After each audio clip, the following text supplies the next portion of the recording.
Thank you, Brittany. Just one day after drones were banned from flying over 22 areas in New Jersey deemed critical infrastructure, a similar ban is now in New York. Yeah, the Federal Aviation Administration announced temporary bans at 30 locations in New York from now until January 18th. And it comes as many people are still trying to figure out where exactly a lot of these drones are coming from. Eyewitness News reporter Darla Miles live in Astoria, Queens, with this story. Darla.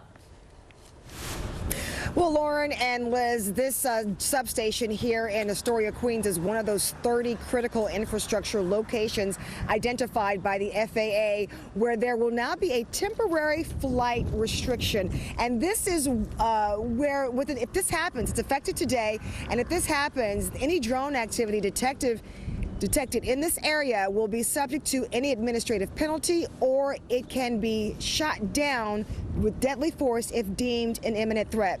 Now, here's a map of those 30 critical infrastructure locations across the state. The majority of them are on Long Island. There are 18 across Nassau and Suffolk counties. As for the 5 boroughs, there are 2 in the Bronx, 2 in Queens, 2 in the city of Manhattan, and 1 in Brooklyn, as well as 1 in Yonkers, Westchester, and upstate. Now, this ban, again, will be in effect until January 15th. And what is important by identifying these critical infrastructure locations is that it lays the groundwork legally for federal and state partners to intercept any drone activity. As we all know, within the last month, there has been growing concern from New Yorkers and elected officials about the increased number of drone sightings at night. But as it stands, legally, only the DOJ, Homeland Security, and the Secret Service,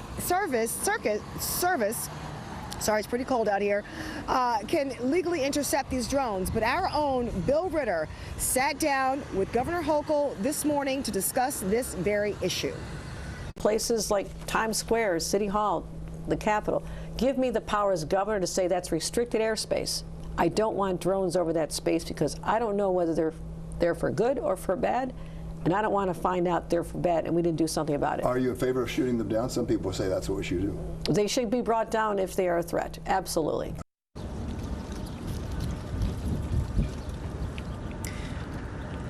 Now, earlier this week, Governor Hochul announced that the state would be getting actually drone detection systems from some of our federal partners that look like the ones you see in the video here. Now, these drone detection systems can detect the origin, make, model, and pilot registration of the drones. And so that has been in place all week to help deal with this increased number of drone sightings. But keep in mind, the National Security Advisor, John Kirby, says there are 1 million legally licensed by the FAA hobbyist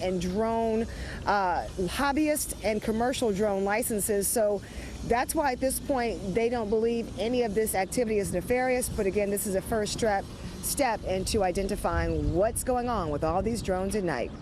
Reporting live in Astoria, Darla Miles, Channel 7 Eyewitness News.